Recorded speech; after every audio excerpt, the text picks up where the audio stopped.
Bom dia, boa tarde ou boa noite, sejam bem-vindos a mais um vídeo do canal. Eu sou Cleiton Moore e hoje eu vou trazer mais um conto africano.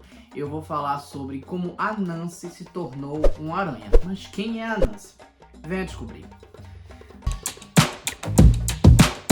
Bem, Anansi é uma entidade, divindade, é melhor tratar como uma divindade. Eu prefiro tratar como uma entidade, mas enfim. Ela é comum em uma parte da África, mais especificamente lá em Gana. Eu já vi que em outros lugares também falam.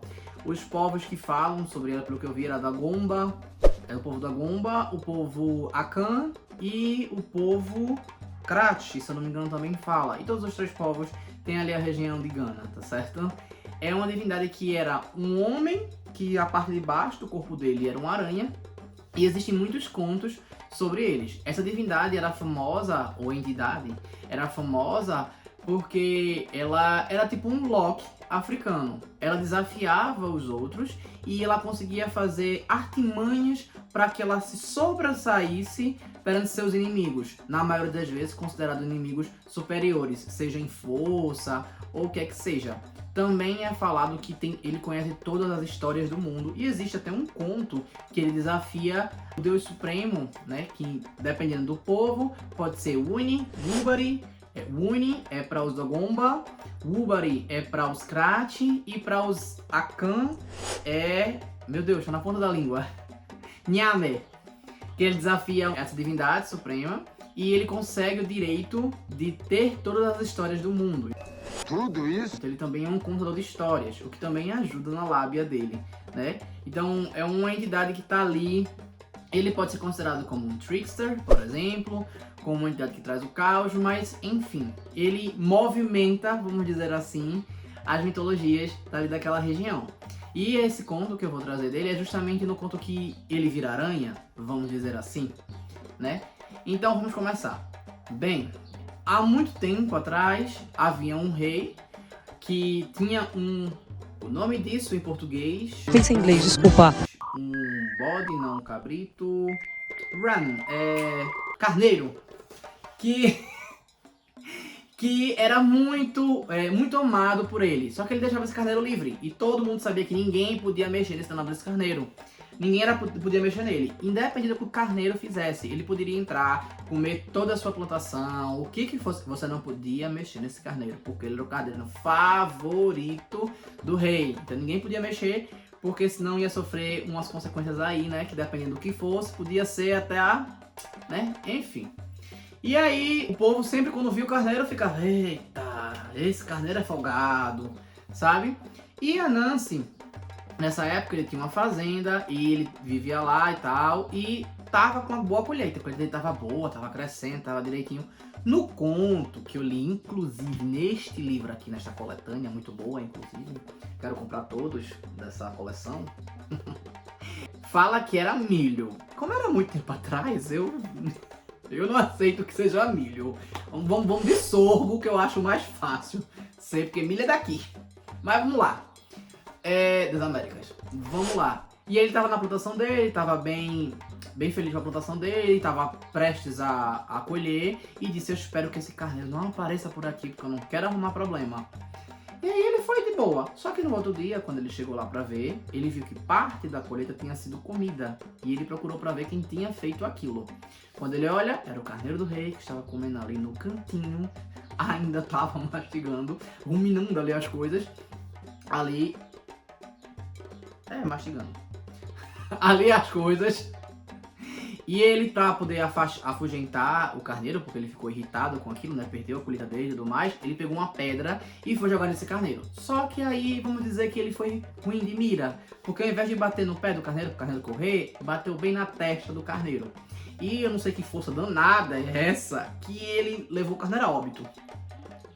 O carneiro caiu assim, pof! Aí ele fez, lasquei-me, e agora? O que é que eu faço? Aí ele ficou sem saber o que fazer, enquanto pensava, ele parou numa árvore e sentou. Aí caiu, no conto fala que é tipo uma noz. Essa noz caiu, e enquanto ele pensava, ele foi automaticamente comendo aquela noz que ele gostava. E aí ele olhou pra cima, olhou a noz, aí ficou, eu acho que eu tive uma ideia.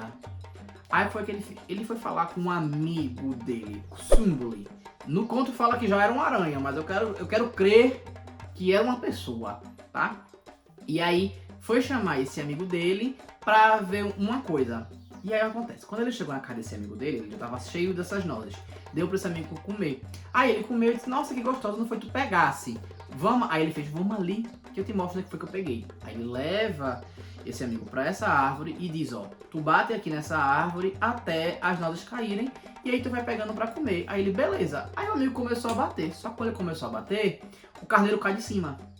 A Nancy tinha colocado o carneiro lá em cima para que quando ele caísse, parecesse que tinha sido o outro que tinha cometido um problema, tinha feito um problema ali, né? Tinha batido, o carneiro tinha caído e tinha vindo a óbito ali naquele momento. E aí quando o carneiro cai, a Nancy faz todo um teatro. Nossa, você é do rei!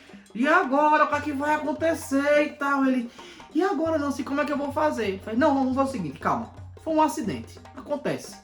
Você chega lá pro rei, conta pra ele como que foi. Ele vai entender que foi um acidente e com sorte, nada de ruim vai acontecer a você, pelo menos nada grave. Tudo bem. Ô menino, isso é falsa, menina! E ele convence Kusumbuli a fazer isso. E Kusumbuli fica assim, poxa, e agora? O que é que eu faço? Aí Kusumbuli volta pra casa, para se despedir da esposa e dos filhos, pra ir pro rei, pra ir contar pro rei. Por quê? Se ele for declarado como um acusado, né, e ele receba pena, ele não vai mais ver nem a esposa nem os filhos, então ele vai se despedir. Quando ele chega lá pra se despedir, a esposa dele faz assim, mas esse carneiro não gosta de árvore. Como é que pode o carneiro tava na árvore? Tem uma coisa errada aí, viu? Aí ele, será? Tem o seguinte, vamos fazer o seguinte, a gente vai fazer o seguinte, tu finge que tu fosse, entendeu? Quando tu chega no meio do caminho lá, tu volta, sorrindo, aí tu fala que o rei tava de bom humor, que foi um acidente, parará, e vem com uma desculpa boa, dizendo que a gente vai receber alguma bonificação, e tu fala pra Nancy. Quando tu for falar pra Nancy, a gente vê como é que faz a situação. Essa mulher é espelho pra gente. E beleza. Aí o Kusumbuli sai. Quando o Kusumbuli sai, ele vai até um certo caminho, chega lá, no meio do caminho, para, descansa, gasta um tempo, faz a conta. Aí se eu fosse apertar lá pra contar pro rei, o tempo de eu voltar ia passar tanto tempo, então eu vou ficar aqui esperando. Quando esse tempo mais ou menos aí que eu demoraria pra ir e voltar até aqui, eu volto a pé, fica lá. Aí descansa, passa um tempo, quando ele pensa que não, ele diz, agora eu vou voltar. Aí pega e vai voltar. Quando ele chega, ele já volta sorrindo, feliz. Aí ele vai falar pra esposa, a Nancy tá por perto. Aí ele vai falar pra esposa, olha, não, porque a gente vai poder ficar com a carne do carneiro, a gente vai poder comer o carneiro, porque o rei tava de bom humor. Entendeu que foi um acidente, não tinha muito o que fazer, então para não desperdiçar a carne do carneiro, ele disse que eu podia ficar com a carne do carneiro. Acabou meio que sendo gratificado por isso. Aí a Nancy faz, oxente, que nada, conversa é essa?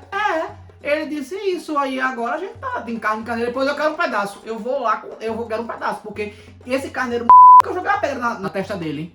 Aí a esposa de Kusumbuli e Kusumbuli neste momento pula em cima de Anansi, amarra Anansi, os pés e as mãos de Anansi, e leva pro rei para contar a história.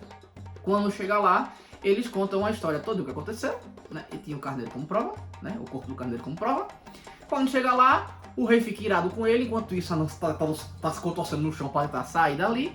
O rei pega ele, ergue ele pela cabeça.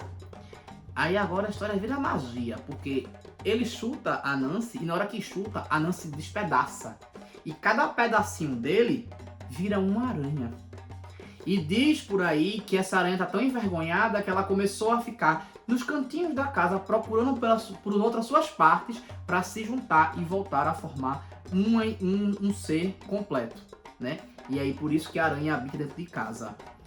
Eu acho mais fácil isso ser um conto para ser tipo assim, ai, qual é a origem da aranha? E não necessariamente a origem de Anansi. Mas aí puseram o nome dele e tal. Como eu falei no começo do vídeo, ele é uma entidade que é homem e que tem um corpo de aranha e envolve outros contos. Então, existe uma progressão de poder. Talvez ali, depois dele virar várias aranhas, uma delas tinha sobressaído, recuperado uma parte, e foi crescendo, enfim. Eu não li esse conto, essa parte desse conto, essa progressão dele ali. Eu vi em outras coisas, quando ele adquire, por exemplo, quando ele desafia Nyame, e ele adquire a capacidade de contar todos os contos do mundo, né? Todas as histórias do mundo. Mas essa parte dele sair de uma pequena aranha para uma aranha que é pedaço gente, pedaço aranha, não coisa, eu tô supondo aqui que tenha sido algo progressivo. Quanto à punição do rei, em alguns contos africanos falam de reis que tinham poderes divinos. Eu já falei isso em outro conto também. Então, eles tinham algumas magias, algumas coisas assim, trazendo a história um tom mais mágico. Eu acho interessante, apesar que nesse conto não se entrega muito, a não ser pelo fato de que é reportado que Sumbuli era uma aranha, e então teoricamente se expôs também, o que também não é nada garantido, porque, enfim, eu tenho mitologias que casam pessoas com animais, mas enfim. Tirando essa parte final, não tinha grandes magias nisso tudo, era um dia normal, vamos dizer assim. Mas enfim. É isso, eu espero que tenham gostado, então curtam, comentem, compartilhem, se inscrevam no canal e se não sabem o que escrever, escrevam Carneiro. E é isso, valeu!